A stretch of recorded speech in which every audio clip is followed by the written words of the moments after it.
almost live. Are we live? Yeah, we're live. Doing that. They always catch me. Oh, Welcome and back. we're live. And we're live. Hang on. So, And- okay. Where's Ann? Let's act. Okay. Let's start the podcast. Okay. Hey, everyone. Welcome back once again to the Popcorn Space Podcast. Man, it is great to be back. Isn't it great? Jackson Mcgwire. I Taylor. threw you away for an episode, Andy. You sure did. Saw your viewership drop to nothing. Yeah. I'm not saying that has anything to do with me. I'm sure it doesn't. Go ahead, Andrew. Speak in here. Yeah. This is our mute son. Hello, everybody. Hey, It's a miracle. Andrew Holmes, aren't you? I'm still trying to get out of the mindset of Yeah, the what conversation we had before. previous the off-air conversation, quite which a will brief remain. show. It will remain off-air. You don't want to bring it up at all? Maybe like an hour and a half into it, No, when no. no one has stuck around. I don't know. There are lawyers Maybe. out there. We We'll can see get how into There's it. lawyers out there. That's all We'll I'm see saying. how the conversation goes. I am going to ask you a question and then share it. Share the video while you answer. But the first question that I'm going to ask is, the podcast is kind of the whole ruling subject of this podcast is what is God, which is a very big open-ended question. And so I wanted to start off by doing a very non-open-ended version of the question, which is, what would your best one-word answer to that question be? We'll start with whoever comes up with it Still first. on. I mean, you can come up with a one-worded answer Baseball. and then kind of delve That's into. 2 words. Base and ball. Joking. Go ahead. You can start with a one-word answer to, so like, what is God? One-word answer, and then you can kind of delve into why. Okay. Okay. Consciousness. Okay. Oh wow, you didn't go with one I was going with. What are you going with, Andy? Love. Hey, that's a good one. Thank you. I'd imagine that'd be yours too. I was gonna say reality. That's it. Okay. I get that. Okay, but you can explain yours first. I don't know. It's hard to get into this topic the way that I've been kind of pursuing it in the past year and a half or so, Yeah. without sounding really new agey. You can just get past not sounding new. But agey. okay. So I think that God is consciousness, because I think that everyone that I've talked to about this kind of agrees. They're all kind of on the same page about there is something that's connecting all of us, and I just think that is consciousness, because it's how we empathize. I think that it's kind of a combination of a bunch of different things, but I think that we've been given the gift of consciousness, and that is the ultimate gift that you can have. Yeah. And I think that that takes ultimate respect. I also think that in order to achieve that kind of consciousness, you have to learn how to focus in the present moment. And when you focus in the present moment, you want to try to, I don't know, it's kind of like finding yourself you find yourself when you don't think about what yourself is, you know, when you just act in yourself. And when you're acting in the present moment, I call it acting in God, Yeah. because that's how God designed you to be and to act. And I find something interesting about what you said, because I do think, I mean, Jordan Peterson talks about us having a spark of the divine in us. yeah, spark of divinity. Yeah, and he talks about that being our consciousness, or our awareness of self, which Right. seemingly, I mean, there's no way to really tell, but seemingly animals don't have. I mean, they Right. don't I seem was to gonna have get into that, really actually. any emotion. I mean, and if they do have emotion, you could argue about what emotion is that they have, but it seems certainly that they aren't aware of themselves. Yeah, Like- they aren't aware of time, of the future, Right. or They the kind of past. are always stuck in the present in the moment. But They're acting in God. it was an interesting thing that you or brought up. instinct, maybe, I don't know. I don't know if this is how you intended it, but like, when you are not bettering yourself, or taking advantage of your self-awareness and just kind of living mindlessly, Right. you're going away from that spark of divinity, and Right, and that's what I kind of think more that towards sin is. the flesh. Right. Well, sin, was interesting. I didn't know until I was reading his book. Sin actually means to miss the mark. Yeah, which is really interesting. Yeah. because you're aiming for a goal. It's an instead of archery just term, missing. yeah. Well, I think it takes focus to obviously it takes focus to hit your goal, and I think that if you train yourself to focus in each present moment, then you can hit your goals. But anytime you're not focused, so you're in your head about something, or you're thinking about, oh, what do I want right now, and you're just constantly in your head. You're not living in reality, like you were saying. Yeah. So you're not living in God. You're not acting in God at that moment. You are kind of squandering your gift of divinity. I almost feel like you're saying the sense. opposite of what I'm saying. You're saying when you're too focused on what's going on around you. No. I'm saying when you're not focused on when you're not fully present, it's like we have You're two, saying when you're we have two acting realities. truthfully. True.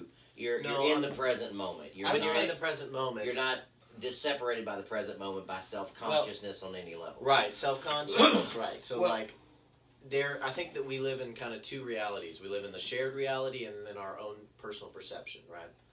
And so in the shared reality, if you're able to push fully forward... Well, it's just your mind and then the world.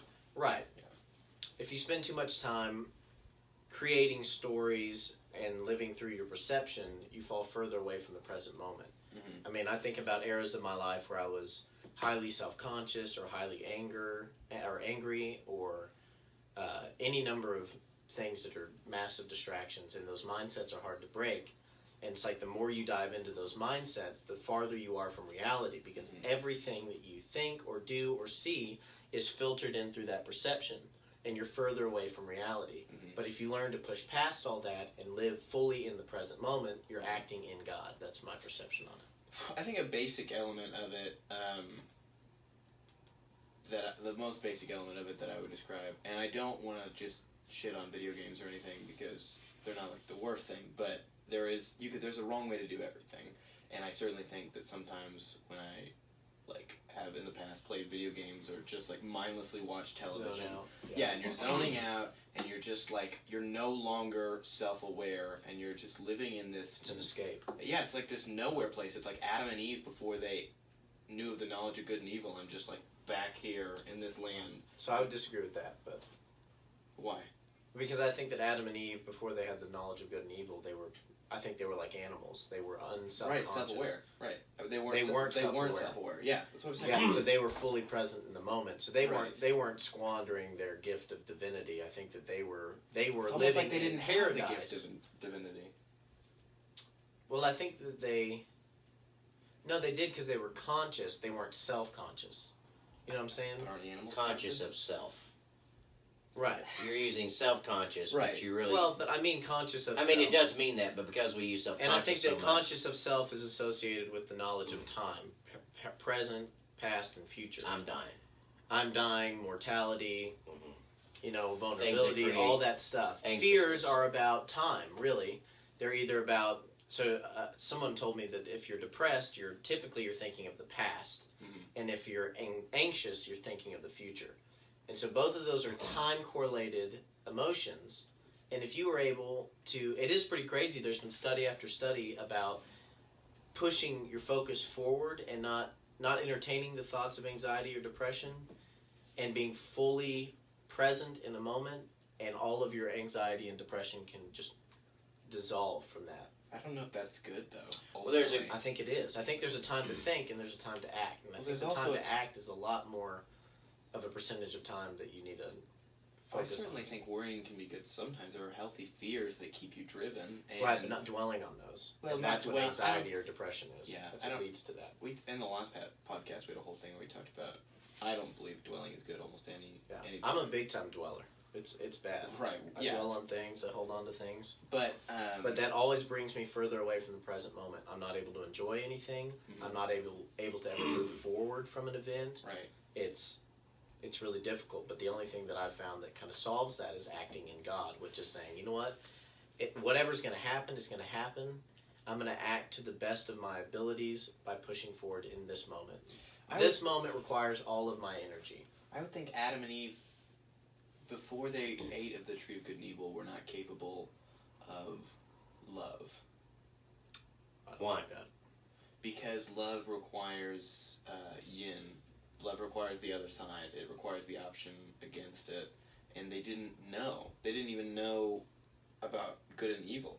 You need to know about You need to have the balance, and they didn't. They were not aware of what was going on around them truly. I mean, they were able to be tempted so easily without even thought about how this might be wrong because they didn't know what wrong was. Well, I still think they were able to know love. I think it was maybe a deeper kind of They love seem like- because it was they the seem love like- that didn't hold on to any of the issues in the past. You know, like Well, it would if be you- like love between me and a dog. Right. See, the love of a dog, the loyalty of a dog, like my dog Lady, I can do anything to her, and it just doesn't matter. Mhm. Because in each present moment that she sees me, she loves me, and that's Right. all she knows in that moment. And I Right. think that she's just as capable as Adam and Eve would have been. Right. And I think that's a genuine kind of love. I think that may be a way less jaded version of love, even. Right, it's genuine, but is Because as, I can as love genuine somebody- as what we can achieve? Strangely, dog is God spelled backwards. Right. I mean, There's that's, something to that. That's I guess Twilight it's Zone. over. You know what? There's a few things talking about the consciousness. From a biblical standpoint, or Yeah. biblical reference, there's, of course, it says the time of salvation. Now is the time of salvation. Yeah. Which is stressed in Right. the present. There's a really neat little thing that somebody talked about. You know, God says, "Who should I say that you are?" And He says, "I am." We quote it as I am. Yeah. the great I am. And It's it's really more like consciousness. I am that I am, or I will be what I will be. Right. But a good little saying that came out of that is he didn't say I was, so He's not the God of the past. He didn't say I will be, I'm the God of the future. He says I am, talking about pulling us constantly to the now in this moment. present And even moment. Jesus' words, and you're talking about, do not be anxious about tomorrow, what it'll bring. Let each day have, each day has its own worries. You'll focus on the now. This is the moment you have. Right.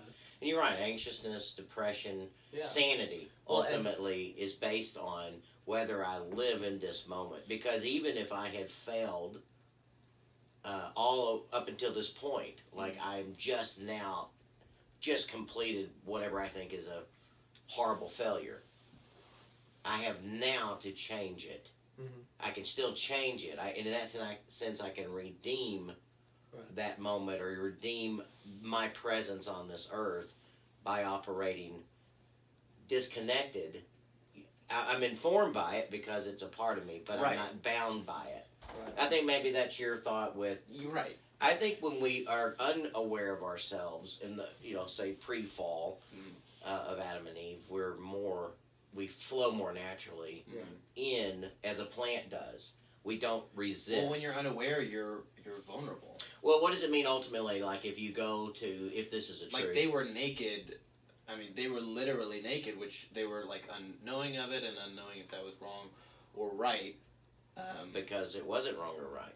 It was Well, only the well, was it awakening not wrong that or right? made it, And this that is what put I them think- in that mindset to determine and import. I hear a lot of church speak about faith, and I used to be just really turned off by that because I would be like, well, how do you know there's God, whatever? And people would always be like, oh, just faith, man. And they used it in a way that just doesn't make any It sense. was just the to me. end all. It was just the end all excuse. Any that questions you question had- don't know. It was like none of your questions matter. Yeah, I just believe it because faith. I'm like, no, that sounds like you just believe it because you don't want to put any further thought into it. Right. What I think faith is I think that it's saying, you know what, whatever my fears are, whatever my past mistakes or failures are, that doesn't matter any longer. I can have knowledge of them like you're saying, but I choose to live in the present moment because I have faith that each present moment will lead me to a better present moment. Right. Well, it's the only place where anything And that kind of faith can does be work. effective is in this moment now. Right. I mean, I let's have faith say in the present moment. let's that say I'm talking about anything's retirement. possible. Okay, I can't get to retirement, Right. but I can act now in a way that makes retirement good. It's interesting. The last thing I was reading was I can't remember what rule I was in, but he was talking about sacrifice and how reality. What did he say? In a way, can be played like a game, and we can bend reality to our will. Essentially, when you do this, these things will happen. Right. He said it's interesting because if you test it out, it works. Yeah, Like, it actually works. like when you on a very basic idea would be like saving. You're eating so much now, and you could pig out and eat everything right now, or you could save some Right. for your later self and reality has been bent to you, so later you will have food. Why were you Same thing looking at with me when money you or said something that? like that. Have y'all Or ever? like This is money. kind of a weird. It's not really a segue, but it's kind of like, you know how every person has personal moments that they just kind of like, something hits them like oh, it's interesting. I have a lot of those things where I'll have sacrificed something, minor stuff, or major stuff, or whatever. Mhm. Or another thing is like when something What's is, an example? Because you're speaking too far for me to understand. what I'm saying is, do you ever have times where you, a better example I think is probably this. So like I have, like when you get a knick-knack like that Spider-Man on your desk, right? I thought we were going to draw attention. You know the exact moment that came into your life, right? I do. And then let's say in 5 years, it's broken, worn down, and you decide to throw it away. Mhm. For me, when I have things come in and out of my life, or I have sacrifices, things that create timelines inside of objects like food or items that come in and out of your life, the beginning and end of those connect in my mind, and it's kind of this spiritual connection from this moment to a past moment. Yeah. I don't know. Have y'all ever? Do you have any idea? The what last I'm talking about? your last line. I guess so. I think I Jumped to me a little bit. I had to think about that one. I don't know, unless it's like a really valuable object to me, I don't think I think about it very much. Oh. I think of that with little bitty objects. But you're not putting it on the object as Well, much as physically, the not the moment in object, time. it's they the can be time. small. There was a but- moment in There was a time. moment in time when this meant something to me. I kept it for some reason, and now it's time to throw it away. Well, I think that And it just connects those two moments, and it makes me think, what other things will come into my life that I can sacrifice and better for the future? Anyway, it's just a connection of time, a connection point of time. Well, You know, yeah, it's I this mean, you think about mysterious that- connection, like on Avatar. I see Right. you. You could think about it like with your first car is probably a big one. You remember how excited you were and how much that meant to you when you Sure. first got your first car, and then when you have to sell away your first car or it dies or something. Right. That's like a big deal because it was. Yeah, but what It was are the you first thing that connecting was able to? to connect you It's to an the rest of the world. affectionate thing, probably, most of the time. You're The ones connecting we're to the using. present moment of this present moment into the present moment of a past present moment. Would you say that is? But it's a God sense of working? loss, I think right? that It's I think that it's recognizing God in that object, and in the really not in that object, in the connection you have to that object, and the connection you had at another point, and the difference of the two feelings that you had towards it in the past, and the difference you have towards that object now, and then just recognizing that things flow in and out of your life constantly, and that's kind of the nature of God. I think it's interesting to have this podcast because I would say that God is incomparable. Incomparable. incomprehensible. Yeah. I was He making is a incomparable joke. too. I He guess that is. just makes without comparison. I think that he is. It's Did- something you did you- can't comprehend, but Did there you- are did you little. get my joke? No. I say he's incomparable, Okay, that's It's clever. because there's nothing to compare him to. All right. Wow, that was subtle. Right. I do think that there. Okay. I think Yeah, that that was God good. is incomprehensible. Right. But I think that there are shared experiences amongst, human beings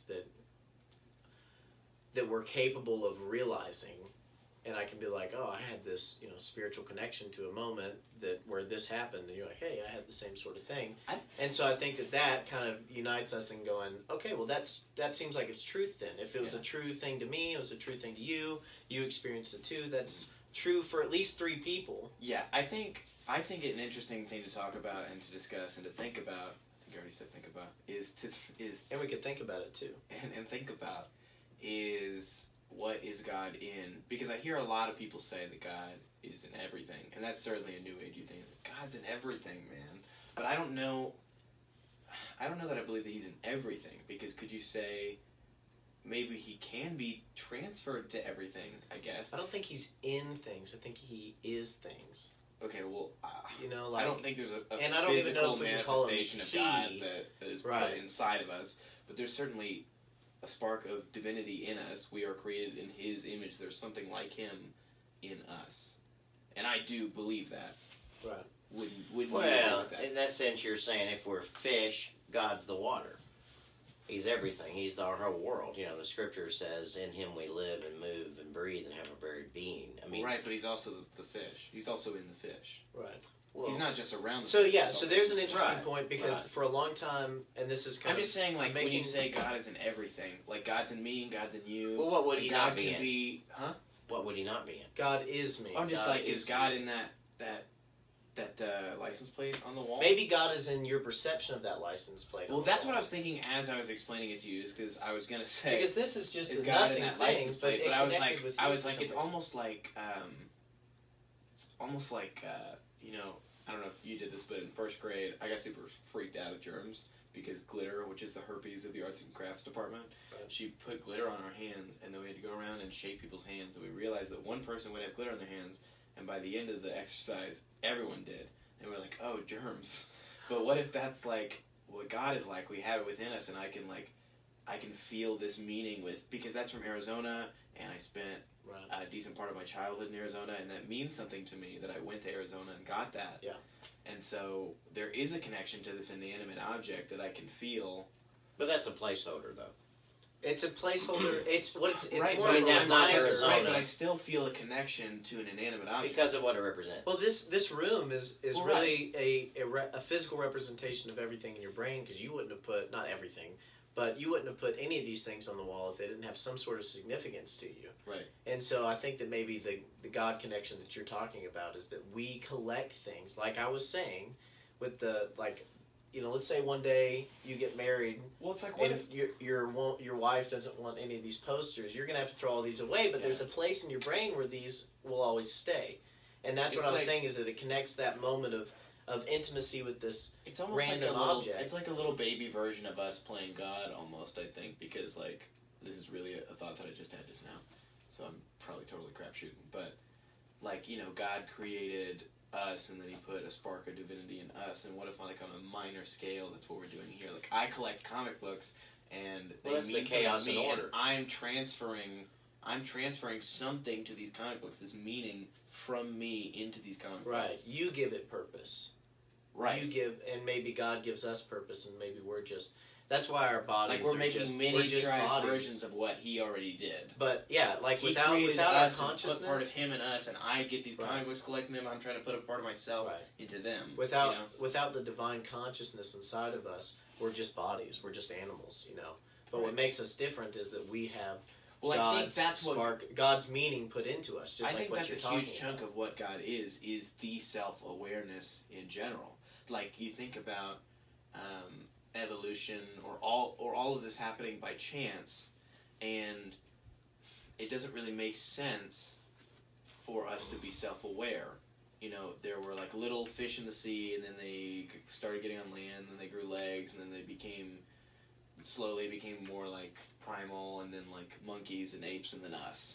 Right. But all of those things before us aren't self-aware. Like, Well, we don't know. I guess Well, an right, evolutionist but- would well, say they're progressively what we call self-aware. what do you mean? Well, I don't know because it's beyond me. But I'm They saying haven't made just it there as in evolution. just as physicalities evolved, Like, they haven't made it there in awareness evolution. evolved. Right. So whether they would call it awareness, I Right, mean, I but would they're- say an they're animal aware at that some it level seems is totally aware. random. It almost seems totally random for us to be self-aware. Well, but for here's all the of these thing is- animals before us not to be, and then suddenly we are. But I think That seems well, kinda animals are self-aware in the sense of survival. Yeah. Well, They're yeah, not necessarily. They're not self-conscious, though. They're, Well, I they're think not that- built towards communities with morals and rules. A computer can try to survive, but that doesn't mean that it's self-aware.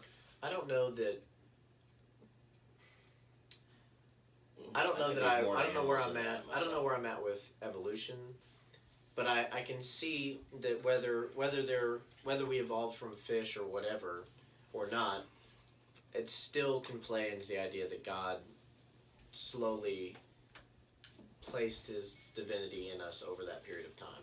You know, like he could have had Right, events I could happen see. that made us develop further. I'm not saying like, that evolution did or Jordan did Peterson not talks happen. about our eyesight being developed because snakes were our biggest enemy. Right. And so there was snakes in trees, there were snakes on the ground, and they blend in. I think And there's so you had to sharpen your eyesight, and over time, that evolved. We got better eyesight, and with the better eyesight became a larger brain. With Right. the larger brain, you know, like little random things that God could have placed in our way, Mhm. and people who were acting even just out of instinct prior to or people are animals or whatever, or if we were animals before people, they were acting out of instinct, and that is acting in God in the present moment and acting in faith that more and more would develop. God placed those things in front of the evolutionary process, if that was a thing, and we became steamrolled into what we are now. Right. And to act in faith and in God would push us even further. I definitely think it's good to take from multiple places. Like, for example, if you weren't at this party and you heard that there was this big fight at the party, but you know a bunch of different people, you wouldn't just go to one person and ask him what happened. You would probably, if it was like between people that you're actually curious about this fight, you'd probably go to multiple people who were there and gather the story and kind of get an idea about what actually happened, because you weren't there and everyone's going to put their own personal bias on it. So my theory as to what happened with the world was that whatever happened, and over time, different tribes have been trying to explain it in their own ways, and that's what religion is. Right. And so I think atheism is just another religion. It's another way of explaining What the how hell's and why going we're on. here. Yeah, it's just a tribe being like, Right. why are we here? Exactly. Yeah, this is what can agree with happened, and so I think there's definitely something to learn from, if not all religions, certainly most, and I would see Right. atheism as just another religion. This is kind of goofy, not goofy to quote this, but Macklemore said, whatever God you serve, it's the same damn one, or something like Right. that. And that line kind of got me thinking. I believe the same thing, where it's, if the truth is the truth, and God is the truth, and God is love, We're all just seeking. why wouldn't it have been discovered in multiple parts of the world Yeah. around the same time, you know? And as they were describing it, they don't speak the same languages, they don't have the same culture, so they just started throwing words at, like, these are the aspects of this massive thing called love that we've discovered, or consciousness. And so they create entire civilizations and religions off of, hey, this is how you need to properly orient your life, because this is the only thing true that we found in all of our years. I guess atheism is the only one, or probably not the only one, but one of the only ones that rejects the idea of some higher power, or rejects the idea of, as far as I know, even this interconnectedness between us. That's where I would push somewhat back on divine. the atheism being a religion. Because a religion tends to build up and create certain Maybe an ideology. parameters and ideals, whereas I think an atheist, as a rule, is sort of avoiding any of those. Now, maybe you could say collectively they all tend to come down to certain deals, but I don't think that if you're a true atheist, you're probably going, it's unfathomable. I'm not going to figure it out. I don't know. I'm trying to manage and navigate my life as best I can. Well, but this other atheist will do something. That sounds more like agnostic, saying, I'm just not going to be able to Atheism know. like stands straight Atheism up like, has- there is not a God. Atheism has very specific beliefs. Well, I think a person who's atheistic would probably, if he was passionate about it, would move toward, I think it's just atheist. you can be atheistic if you're an atheist. It just seems redundant. I'm sorry. I think I didn't mean to stop you. What the heck just happened? I know, I'm sorry. Well, it's just like some people say conversate or whatever, Conversant. which is incorrect. It's converse, You can be conversant. Some people as say, well. do you want to conversate with me? But that's But irrelevant. that would be It's just wrongly converse. used, incorrectly used there. Right. I was thinking that I had an aha moment to catch you, and I didn't. And I'm Aha. sorry. You I'm have sorry an that I did ad that. hominem? Did you say? He says Keep going. he had an aha moment. We're way off track. What Yeah, were we you saying? are. Man, you were really in Atheism. it, and I just destroyed it. If you were atheistic, You did. It would be a naturalistic approach to life. It's the same use. See, that was you acting in your flesh. There You wanted was. that aha moment. Yeah. Now you acted in that the was my moment Michael Scott and moment, like acted being in like, God. I We got could have been much you. further in this conversation. Yeah. Right. It reminds me of. I just want to withdraw back he's- into my soul man right now. It's like when he's like, What "What's I'm up, dog?" Saying is a person who says there is no God. Yeah. Whatever, like now we come to say that's a, and you know, atheist is just A is opposite, right? Like theist is someone Yeah. who believes in the divine being. So I would say- atheist Yeah. is just anti or against that Right. is what it is. Right. The word definition.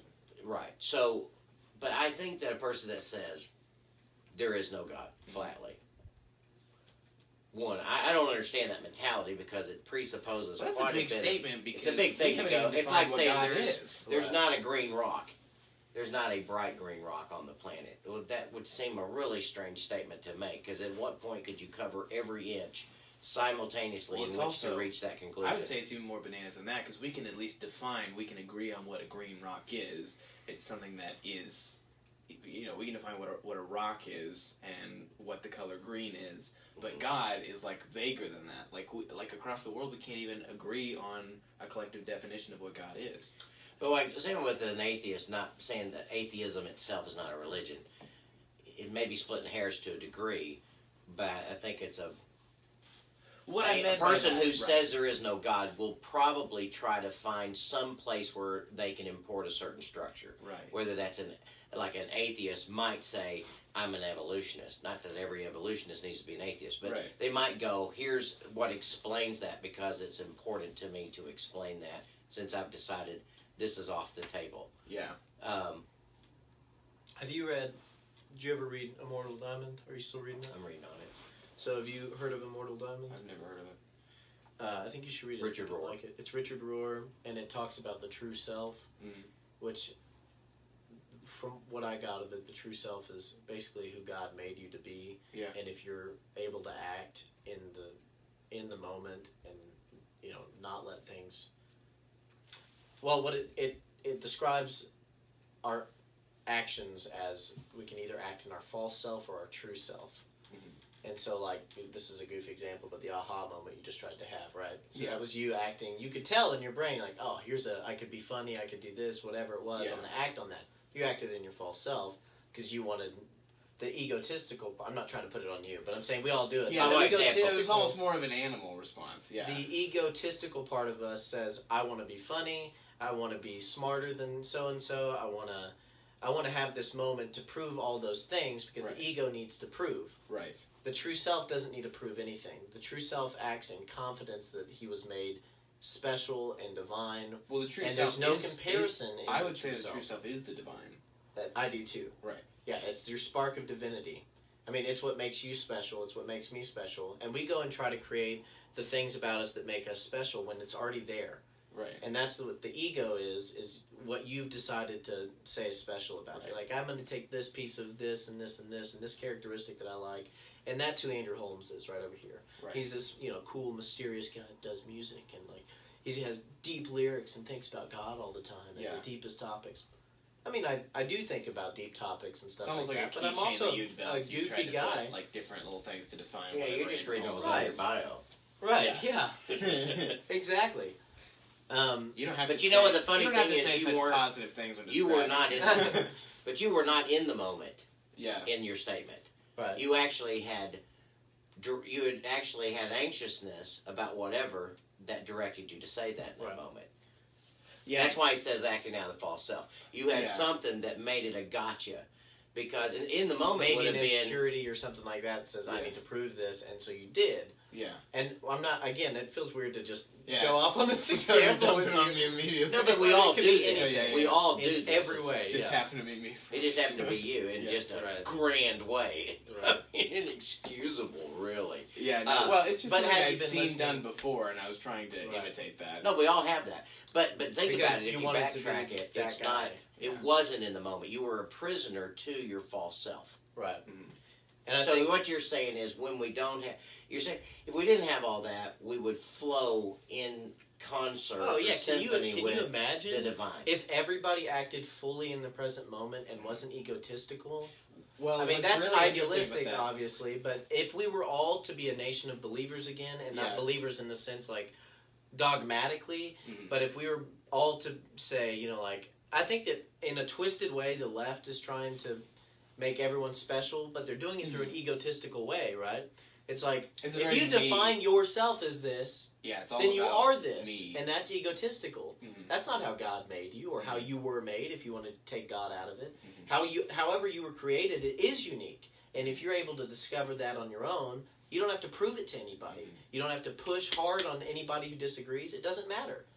And so if we were all to be a nation of people who believed fully in our own capabilities as God, as us acting in God, like, there's no limits, I think, to what we could achieve. And that, I think that if all you can do is try to act in God yourself, or to discover, and it's beautiful to discover what's inside of yourself truthfully instead of idealistically.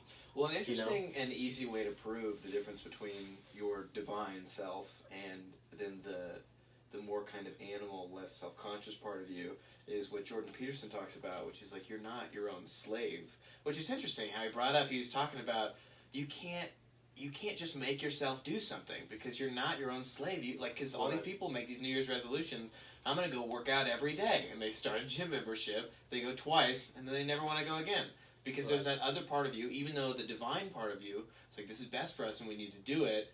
That other part isn't just going to do it. It needs to be like slowly worked into compromised with. Yeah, and compromised with, and you need to like work with yourself and kind You do kind of have two personalities, and I think I think those really can be defined. I think Richard Rohr does a great job by calling it the false self and true self. Right. It's like we have separate personalities, and there really is there is one portion of you that genuinely wants the best for you and wants like and then you there's can this other feel side that that's like no, conflict. but I want this, and I want this, and I want. You know, whatever. And then you always fall short of those expectations in the false self, and that's what creates insecurities and anxiety and all that stuff, because if you're focusing too much on what you're not, you're not focusing on what you are. Well, it's funny because I never heard it talked like that, but he was talking about, he was saying when you want to get yourself to do stuff, you come up with something small. It's like, what can I do that I would do that will help improve my life in this time, and then you come up with a reward for yourself. Like maybe I really like this espresso that has too many calories, but I need to get my house cleaned. So okay, well realistically, I'm not going to clean my whole house today, but maybe I can clean my room. I can clean my room, and then I'll get that espresso for myself. Would you work with me there? I'll get you an espresso, and then you will help me clean this room. And then there's a portion of you that's excited about both the cleaning of the room and the espresso later. Right. It's like kind of like a parent and a kid who are always fighting. When the parent's fighting, like, if you do this, I'll reward you, and the kid's like, really? Yeah. Well, Dad says that all the time. His thing used to be, he would always say, you know, you have to learn to parent yourself, and that really is true. I mean, there really is a portion of you that wants the best for you, and then a childish part. That's why we're all just children, you know. Yeah, and you gotta be careful because you always have that childish part of you that wants ridiculous things, and you have to say like, you know, that's not going to happen right now, but we can do this instead. You know, you literally like a toddler have to be like, no, we're not going to scream right now, but what we are going to do is, you know what I'm saying? Right, but you have to compromise and you have to work with him. It's really interesting because he's like, and then there's after you do it, there's a temptation to not reward yourself. He's like, but don't do that because then next time you want to do it, you don't trust yourself. Yeah, you're not going to trust yourself. You're like, whatever, you're not going to get that coffee for me. Yeah. It's so crazy. Yeah. But you know, that's kind of the thing, though. We do, again, kind of like this license plate for you. It's not illegitimate, but it is a placeholder. It's not the real thing. So it's a trigger. It stands there. And that's kind of like this parent that we carry with ourselves, hopefully, as we live our lives outside of our home. And they're really inside our home, because by the time you get any sense of your own autonomy, 2 and 3 years old, you're having to, you know, you have your own battles with what you want, mine, as opposed to filtering it. You just have an external thing. But as you carry that placeholder, this idea of this parent we have, is really a placeholder for God. If we weren't, and it's not a good one. That's what I was going to say when you said you know, it's not a good one, but it's as good as we have, and it can always be better. But I think what you're saying is conscience would be, let's say that really were unhindered, unshackled flow of God interrupted as that parent. Bam. There's, you know, this is a place where I think a lot of times religion, particularly my experience with Christianity, as I've had it, you know, they hold, what do they call it, the self-will, the free will. They hold it so high, like God will never trump your free will. Yeah. Well, he never has to. Yeah. Because he can bring all men to repentance with his love. Right. You know, it's a voluntary thing. Well, because when once you're in the present moment with him unrestricted. For instance, a great example, just a simple little example. Years ago, I mean, you know, we all live and move and breathe and all in his presence and all that kind of stuff, right? But sometimes we're more aware of it, and sometimes we get just sucked like a vortex into something, and it's this glorious moment where you go, that was a spiritual or tragic experience. moment. Sometimes. Could be tragic, but in my case, this is one example.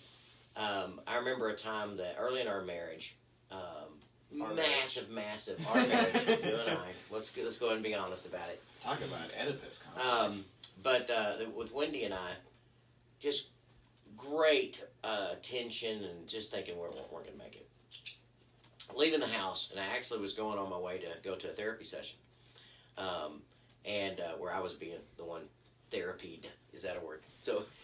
Therapy. See, I wasn't in the moment because I was self-conscious that I was going to get snipped on. There you go. But instead of just moving in Let's peace. back on you See, for a self-consciousness No, that was my breeds confession. more self-consciousness. There you go. Yeah. There you go.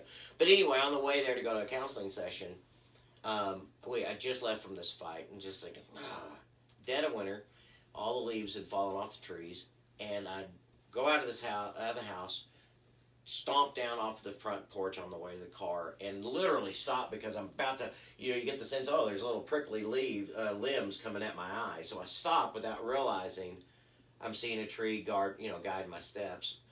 I'm right on top of this tree, and on this tree there's one pink blossom that just slowly comes into view. All this probably took that long. But it was like I was transported into this beautiful flower in the midst of barrenness, and it spoke all of this simultaneously. I'm confused what's happening narratively. I walked into a tree, almost ran into this twig of a tree, a young tree that was probably 12 feet tall. Outside. Outside. I'm coming off the porch. Yeah. I don't remember in that second. I mean, the bafflement is, I didn't know there was a tree here. Maybe I knew there was and never consciously paid attention to it. Maybe God... Because I don't remember looking back later to go, did he just plant a tree or make me feel there was a tree? Yeah. Because it all was strong enough. The point is, I had a message of hope, love, encouragement. Everything happened simultaneously. There was no self-determination in it. I didn't have to go, that's a good metaphor. Let me apply this to my life. Mm-hmm. I immediately was enthused, empowered, downloaded, charged like a battery. This was deposited into me. It was a divine experience in which was my free will overrun. Well, not really. He didn't make me do something against my will. Mm-hmm. He revealed the divine will, which was my will. You know what I mean? It was my ultimate will, whether I would have known it or not, which I think is what love always does. It always pulls you. If you're a parent with a young baby and the baby's crying, there's your own self-awareness that says, oh my gosh, I have to get out of bed. This and that. I had no idea it would be da-da-da.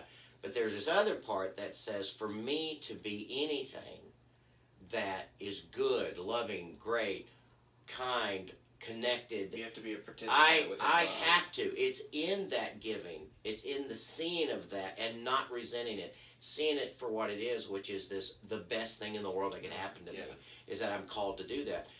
I mean, that's sort of a loss of self. Right. It's not as... Well, it's more intentional in that moment, but you get the same benefit. And to me, it's a clear message of loss of self, because yourself at that moment, maybe your egotistical side or even the true side of you or whatever, it was just pissed off. Right. Well, right? So, and you imagine being pissed off and you're looking at your feet and you're like, completely like, who the hell does she think she is? Why the hell would I do this? Why would she do this? Why are we in this marriage? All these things, and it's just like you're completely blinded by your false self, by your thoughts, your anxieties, your fears, all that stuff. Exactly. You're away from the present moment, and what strikes me about that is that flower sucked you back into the present moment. And you were all of your insecurities. That's all that existed. Everything that existed. Because it is all that exists. It is all that exists, yeah. It just removed anxiousness, because now I'm not thinking about, will this last another week? Yeah. What will I tell my parents? Oh my gosh, this is not... Whatever it is that created it's that pulled me away from the power of now. Well, it's interesting. Now is the time of salvation.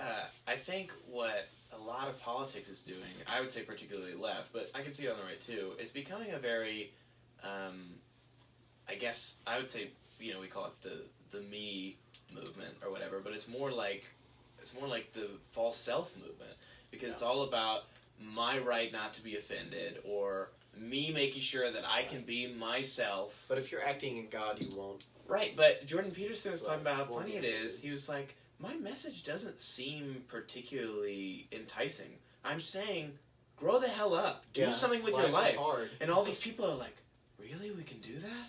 And he's like, what? Why is that? That's like dessert to you people. Right. Because you're not hearing it. Because that's the divine part of you that wants to be responsible and craves Right. to be. You But said, that's order. Yeah, you It's said order out of chaos. It's Yeah, I the knowledge guess. of chaos and striving towards order. right. Because But you God said, is not a God of chaos. Whatever you say, consciousness is not chaotic. Right. Right? There's a uniformity, there's a reason, there's a purpose, there's... I think God exists within order and chaos.